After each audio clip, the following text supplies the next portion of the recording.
देखेंगे ना, उस कहानी को देखेंगे, उस सीरियल को, धारावाहिक को देखेंगे तो आपको ऐसा लगेगा कि आपके साथ भी वो होता है।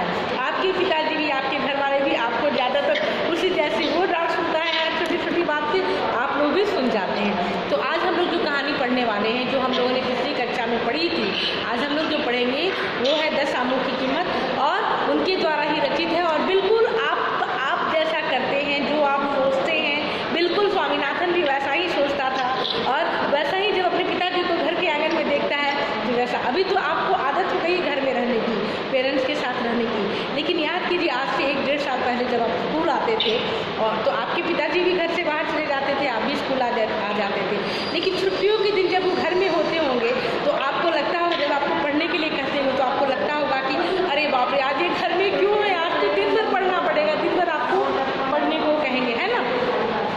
तो बिल्कुल उनकी एक छोटी छोटी बातें, उस स्वामीनाथन की बातें बिल्कुल आपको अपने जैसी लगेंगी। तो कहानी क्या है, हम लोग थोड़ा कहानी पे ध्यान दे देते हैं। हाँ बोलिए, किसी को कुछ बोलना है? नहीं तो जब मैं समझाऊंगी तो फिर आपको नहीं बोलना होगा बेटा।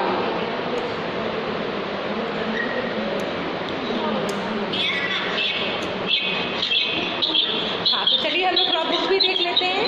बुक निकालिए अपनी, पहले आप लोग को म्यूट करूँगी मैं।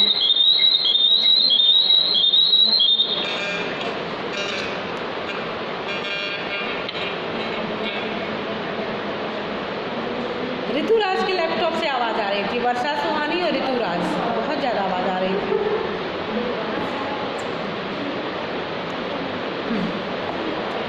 हैंड रेज कितने बच्चों ने किया हुआ है, क्या बात है? Ruchika, Juhi Anand and Tanvi Roy. What happened Tanvi?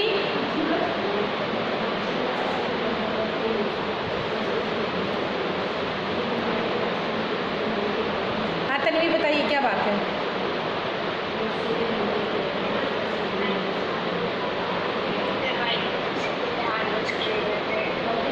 फिर से बोलिए बेटा, नहीं सुना मैंने।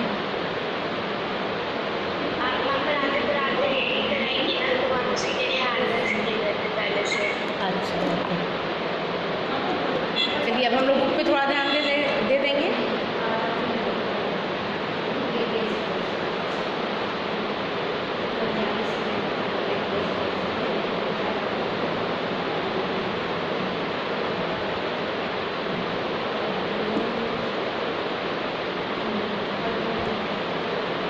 स्टोरी क्या है?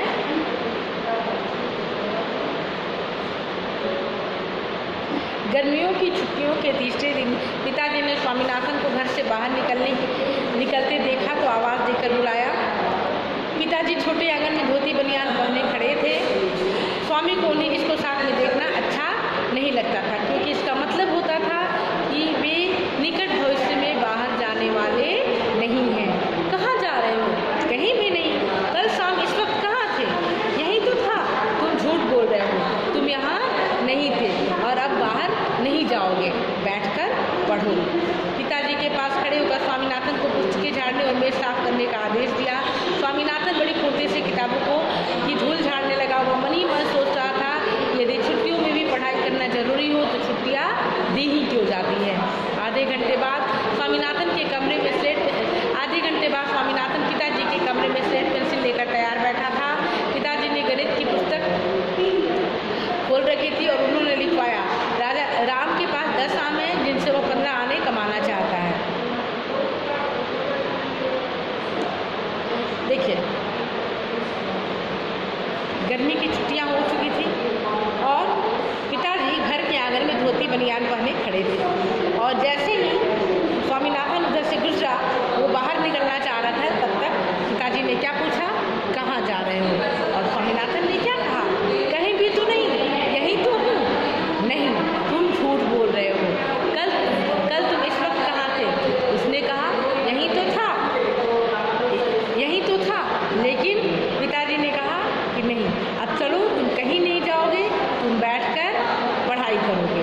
और उसे वो क्या कहते हैं, अपने कमरे में जाओ और मेज और पुस्तकों को झाड़ो, यानी जो धूल बैठा है उसको तुम झाड़ो, और आधे घंटे बाद मेरे कमरे में आओ। देखिए, आपके साथ भी ऐसा ही होता है। जब घर छुट्टियों में आपके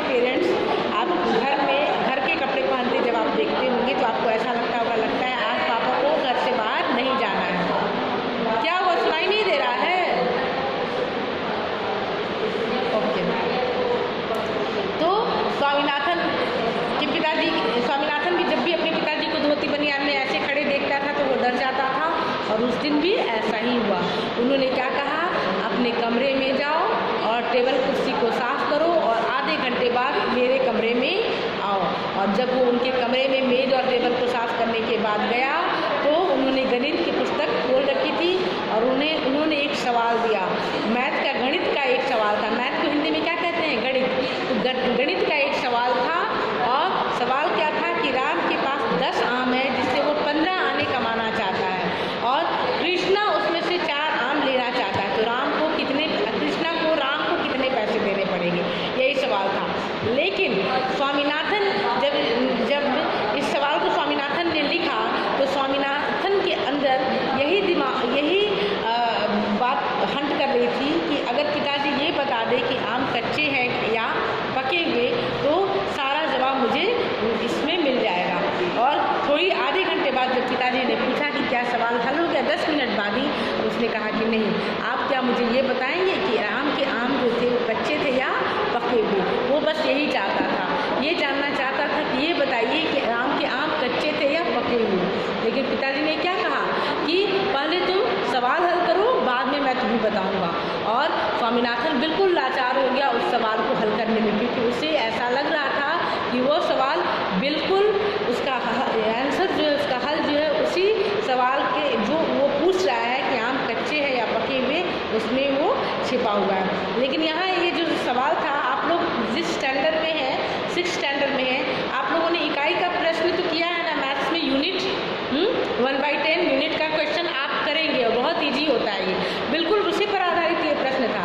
लेकिन स्वामीनाथन का दिमाग काम नहीं कर रहा था। और जब दिमाग काम नहीं करता है और पेरेंट्स पूछते हैं, आपके फादर या मदर जो भी आपको पढ़ा रहे होते हैं पूछते हैं कि स्कूल में क्या बताया गया, और जब आपको याद नहीं होता है तो आपके मुंह से तपाक से कौन सी जवाब निकलती है कि अभी पढ़ाई नहीं हुई है या टीचर ने हमें नहीं समझाया है। क्यों? क्योंकि उस वक्त तो आपके टीचर आपके पेरेंट्स के सामने खड़े नहीं होते हैं कि वो आपको गलत साबित कर दे। तो आप अपनी रक्षा के लिए, अपने बचाव में सीधे अपने टीचर को दोषी बना देते हैं कि नहीं, अभी ऐसा ये पढ़ाई नहीं हुई है या टीचर ने मुझे नहीं बताया है। या अगर उससे भी बड़ी बात हुई तो आप कहते हैं कि उस दिन मैं स्कूल में एब्सेंट था, पढ़ाई तो हुई थी लेकिन मैं एब्सेंट था, ये भी बहाना आप कर देते हैं। तो ऐसा ही कुछ स्वामीनाथन भी कर रहा था, स्वामीनाथन के साथ भी हो रहा था। जब उसने सवाल का जवाब नहीं दिया और जब उसके पिताजी ने पूछा कि स्कूल में क्या पढ़ाई की, तो उसने क्या कहा कि मास्टर ने अभी ये नहीं बताया। जिस वक्त की कहानी लिखी गई है ना, वो उस समय मास्टर जी ही कहा करते थे। आप उस सीरियल को देखेंगे तो आपको ऐसा फील होगा, आप देखेंगे भी कि अपने टीचर को सर या मैडम या मैम नहीं बोलते थे, सीधे मास्टर जी बोलते थे या गुरु जी। तो उसमें भी ऐसा ही दिखाया गया है। तो स्वामीनाथन क्या कहता है कि अभी ये सवाल हल नहीं कराया गया है, जबकि ऐसा कुछ नहीं था, और फिर भी उसको लेकर बैठा होता है। जब पिताजी को काफ़ी गुस्सा आता है तो उसके कान को पकड़ते हैं और सीधे उससे क्या क्वेश्चन करते हैं, जो क्वेश्चन उन्होंने दिया था उसी को पूछते हैं कि राम के पास कितने आम हैं, 10 आम है, और वो कितना कमाना चाहता है, तो 15 आने उससे कमाना चाहता है। और कृष्ण को कितने आम चाहिए, उसमें से 4 आम चाहिए, तो कितने पैसे उसको देने पड़ेंगे। एकदम सिंपल सा क्वेश्चन था, लेकिन फिर भी वो नहीं बता पाया। और तब पिताजी ने क्या किया, उसके कान को पकड़ा और जितनी कोशिश वो अपने कान को छुड़ाने में कर रहा था, जैसे वो पीछे जा रहा था उतना ही उसका दर्द बढ़ता जा रहा था। जैसा कि आप लोग भी करते हैं, जब आप लोग को घर में डांट या मार लगती है तो आप लोग भी ऐसा ही करते हैं, और बिल्कुल स्वामीनाथन भी ऐसा ही कर रहा था। लेकिन पिताजी ने क्या कहा कि जब तक तुम नहीं बताओगे तुम्हारे कान ऐसे ही खींचते जाएंगे।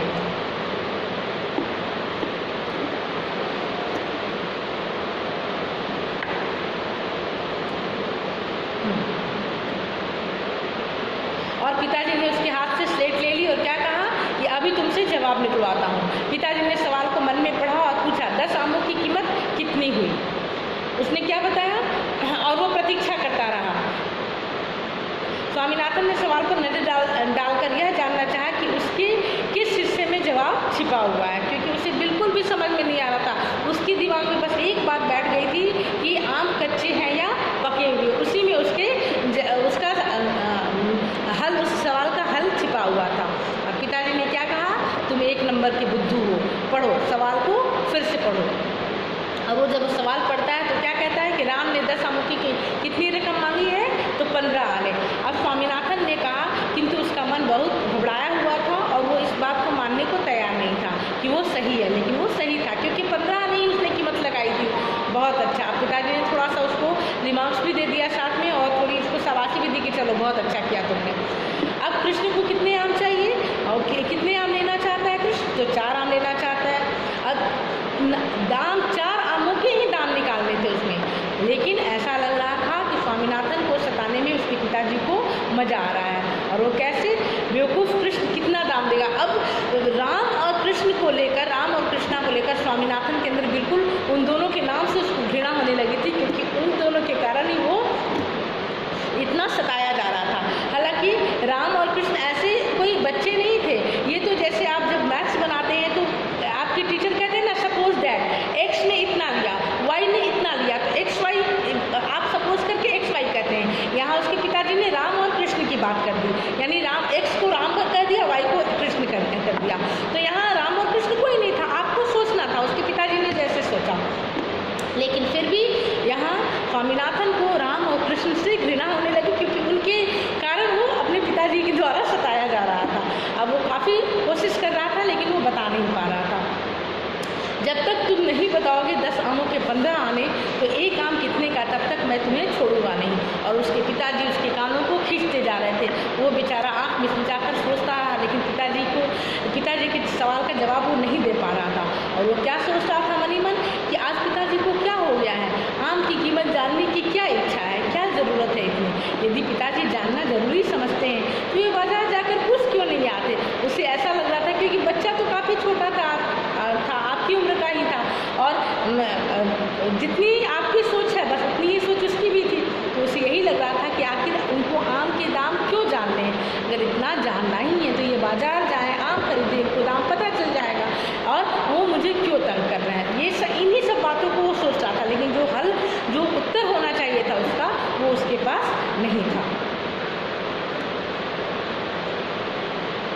पिताजी ने यह कहकर हार मान ली, एक आम की कीमत होगी 15/10, यानी अब इसे सरल करो। अब उन्होंने वो भी निकाल दिया, 15/10 कर दिया। अब कहा कि अब इसको तुम सरल करो, यानी अब इसको बताओ कि कितने से ये कटेगा। और तब उसे क्या लगा कि उसे गणित के भयानक क्षेत्र में धकेले जा रहे हैं।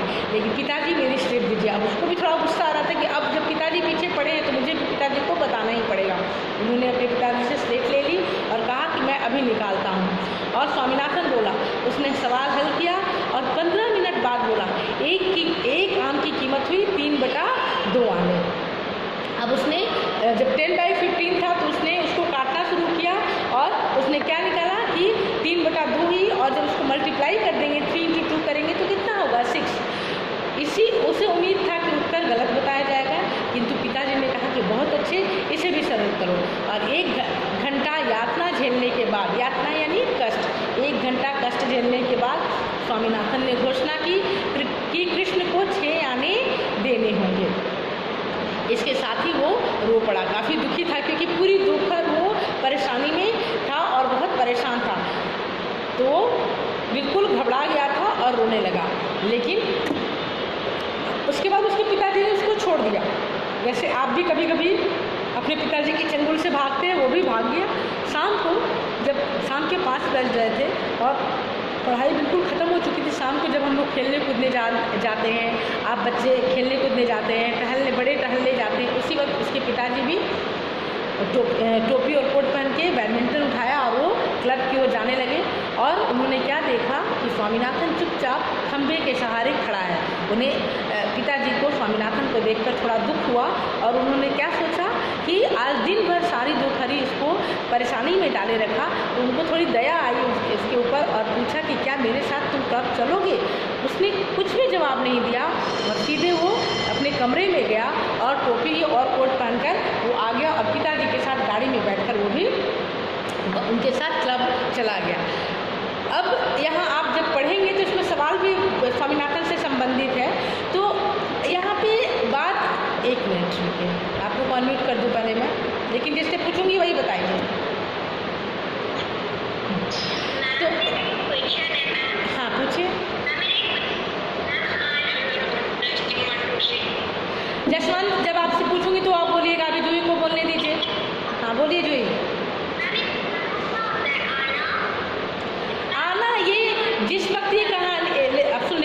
जिस वक्त ये कहानी लिखी गई ना, उस वक्त सिक्के को जो रुपए थे ना, वो 10 पैसा, 4 आना ये सब होता था। 50 पैसा, हम लोग के टाइम में 25 पैसे को हम लोग 4 आना कहते थे, है ना।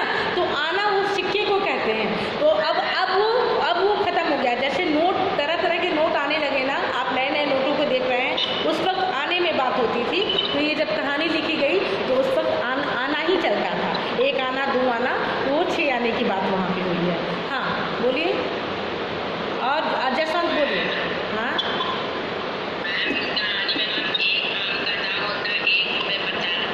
हाँ, 1 रुपये 50 पैसे। हाँ जसवंत पूछिए, क्या पूछ रहे थे?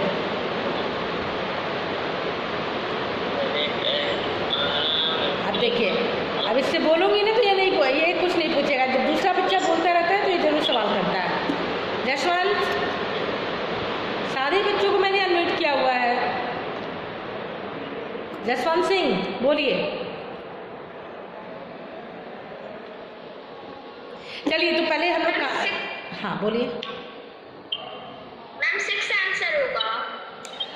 आंसर निकल चुका है, वो मैं नहीं कह यहाँ पूछ रही हूँ, आंसर नहीं पूछ रही हूँ आपसे, आंसर तो निकल चुका। आप क्या पूछ रहे थे अभी? जब मैंने आप लोग को अनम्यूट किया तो बहुत सारे बच्चों का हैंड रेज था, क्या पूछ रहे थे बोलिए।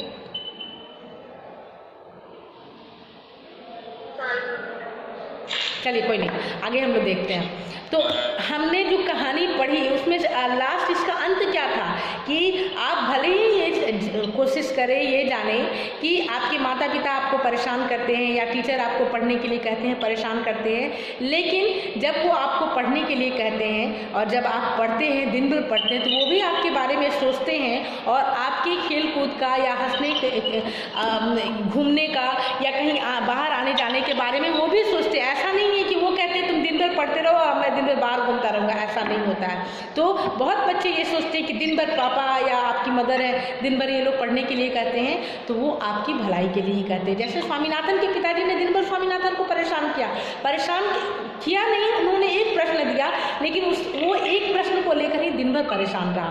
तो उसके पिताजी को भी ये एहसास हुआ कि दिन भर इसको परेशानी में डाले रखा, तो इसे मैं जा रहा हूँ तो मैं ये क्या करेगा। अभी वो उदास खड़ा था तो उन्होंने उसे भी ले लिया और हंसी खुशी वो चला गया। और जब वो घूमने गया तो ऐसा उसने ऐसी कल्पना की होगी, ऐसा उसने सोचा होगा कि कितना वो बहुत खुश होगा और साथ ही साथ अपने पिताजी को भी थैंक्स बोल रहा होगा कि दिन भर मुझे परेशान तो किया, लेकिन आज मैं इनके साथ घूमने भी जा रहा हूँ, पार्क में भी जा रहा हूँ। ऐसा उसने सोचा होगा, जैसा कि आप लोग सोचेंगे। अभी इसमें एक प्रश्न आएगा अभी अनुमान एवं कल्पना में। हाँ तन्वी पूछिए। तन्वी क्या पूछना था? No question. हैंड रेज किया आपने? ओके, तो हम लोग क्वेश्चन से देख लें। इस पार्ट से कोई प्रश्न है आपके, कुछ जानने लायक जो आप नहीं समझ पा रहे हो? मैम क्वेश्चन आंसर देखिए। ओके,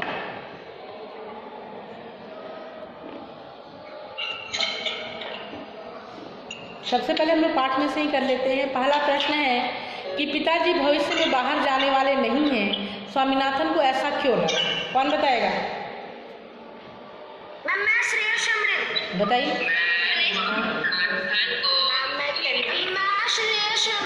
हाँ श्रेयस बताइए।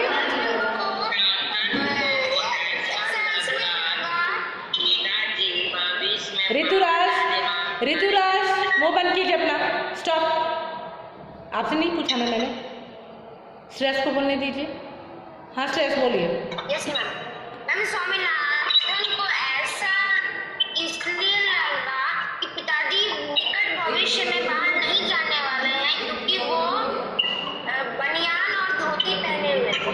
हाँ, स्वामीनाथन को ऐसा इसलिए लगा क्योंकि निकट भविष्य में वो बाहर जाने वाले नहीं हैं, क्योंकि उसने क्या देखा कि वो धोती और बनियान पहने आंगन में खड़े हैं। और अधिकतर जब वो धोती बनियान पहने घर में होते थे, इसका मतलब होता था कि वो बहुत देर आज वो बाहर जाने वाले नहीं हैं। ठीक है, वैसे मैंने इसका प्रश्न उत्तर आप लोग को भेज दिया है, भेजा है ना मॉर्निंग में?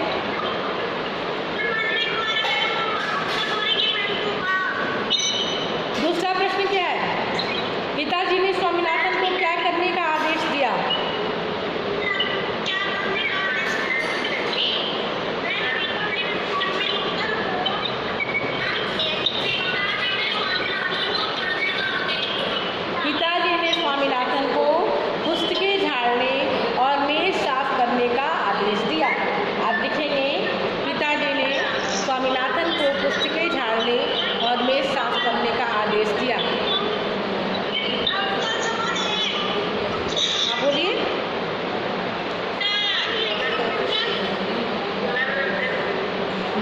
पिताजी ने जब मैं बोल रही हूँ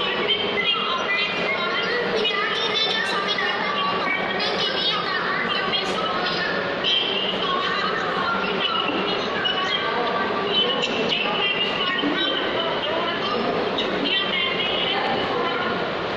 जब पिताजी ने स्वामीनाथन को पढ़ने के लिए कहा तो तो वह क्या सोच रहा था? आप क्या लिखेंगे कि जब पिताजी ने स्वामीनाथन को पढ़ने के लिए कहा तो वह यह सोच रहा था कि जब छुट्टियों में भी पढ़ना जरूरी है तो छुट्टियां दी ही क्यों जाती हैं? छुट्टियां दी ही क्यों जाती हैं? ठीक है। हाँ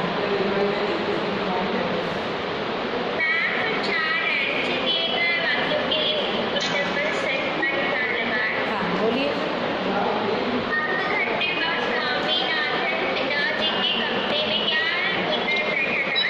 स्लेट और पेंसिल। हाँ स्लेट और पेंसिल पर आप टिक करेंगे। क्या? हाँ स्लेट और पेंसिल।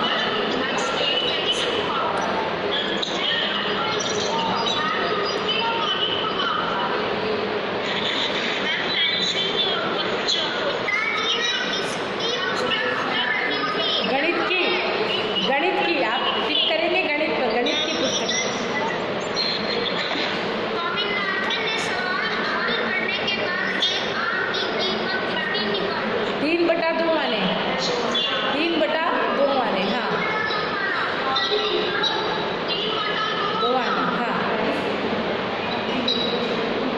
3/2 आना। हाँ बोलिए। बातचीत कीजिए। क्वेश्चन नंबर स्वामीनाथन को हाँ स्वामीनाथन को झुंझलाहट क्यों हो रही थी? आप लिखेंगे कि राम और कृष्ण के बीच में कुछ आमों और कुछ पैसों के लेन देन को लेकर लंबी चिक पर स्वामीनाथन को बहुत झुंझलाहट हो रही थी। राम और कृष्ण के बीच कुछ आमों और कुछ पैसों के लेन देन को लेकर स्वामीनाथन लेकर लंबी चिक पर स्वामीनाथन को बहुत झुंझलाहट हो रही थी। ठीक है। स्वामीनाथन को कब लगा कि वो लाचार है? हाँ जब उसके पिताजी ने कहा हाँ कि पहले सवाल हल करो, बाद में मैं बताऊंगा कि आम कच्चे थे या पके हुए। ठीक है। तब उसे लगा कि वो लाचार है। तब उसे लगा कि वो लाचार है। अपने पिताजी की इस वेशभूषा से समझ जाते हैं कि वे घर के बाहर जाने वाले हैं। और ये आपसे पूछा जा रहा है, ये आपको बताना होगा, ये आपसे पूछा जा रहा है। Yes ma'am. आप किस विषय आप इस विषय का सबसे पहले करते हैं और क्यों? हाँ मम्मी भी हमारी सवाल है। अच्छा ये आप कुछ करेंगे। पढ़ाई करना जरूरी है तो छुट्टियां दी ही क्यों जाती हैं? हाँ आप क्या सोचते हैं?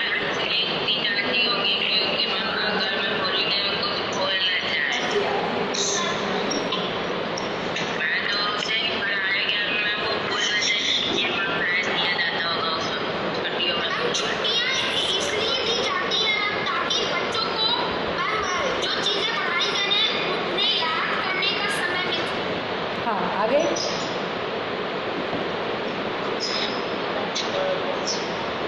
अनुमान और कल्पना। क्यों बेटा मेरे साथ जब चलोगे? स्वामी एक क्षण के लिए ओझल हुआ और फिर कोट टोपी पहनकर प्रकट हो गया। अब प्रश्न है कि क्लब जाते हुए स्वामी को कैसा लग रहा होगा, ये आपको बताना है कि वो क्लब जब गया तो उसको कैसा लग रहा होगा। तो वो बहुत खुशी महसूस कर रहा होगा, अपने पिताजी को मन ही मन वो धन्यवाद दे रहा होगा। उसे बहुत खुशी का एहसास हो रहा होगा। हाँ वो मन ही मन पिताजी को धन्यवाद दे रहा होगा कि इन्होंने आज मुझे क्लब ले जाने की सोची। हाँ दूसरा प्रश्न क्या है? स्वामी अपने पिता के बारे में क्या सोच रहा होगा? हाँ बताइए।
With drawing.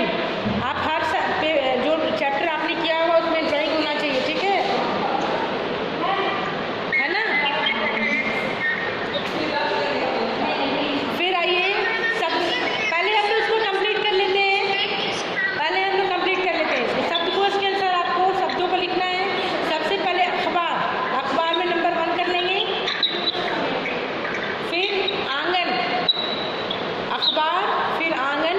हम लोग जब शब्दकोश के अनुसार लिखते हैं तो पहले स्वर वाले शब्दों को देखते हैं, ठीक है। अखबार, आंगन, फिर कीमत, फिर आएंगे व्यंजन पे कीमत, फिर छुट्टी। सब में आप नंबरिंग करते जाइए। उसके बाद निकट, हाँ फिर से सुन लीजिए। नंबर 1 में लिखिए अखबार। ऐसे प्रश्न आपके एग्जाम में आते हैं, इसलिए आप लोग इसको कर लीजिए।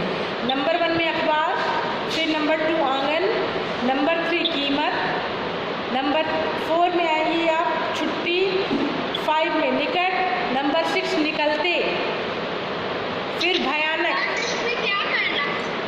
शब्दकोश के अनुसार आपको क्रम में लिखना होगा। प्रश्न है कि नीचे दिए गए शब्दों को शब्दकोश के अनुसार लिखे। डिक्शनरी देखते हैं आप, वो तो आप लोगों ने सुना भी नहीं होगा, मुझे ऐसा लगता है। क्या बता दूँ? ठीक है बता देती हूँ, लिख लीजिए। अखबार, नंबर 1 में लिखिए अखबार,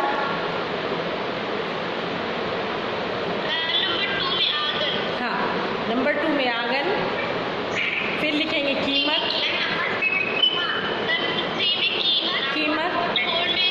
छुट्टी, फिर निकट, हाँ निकलते,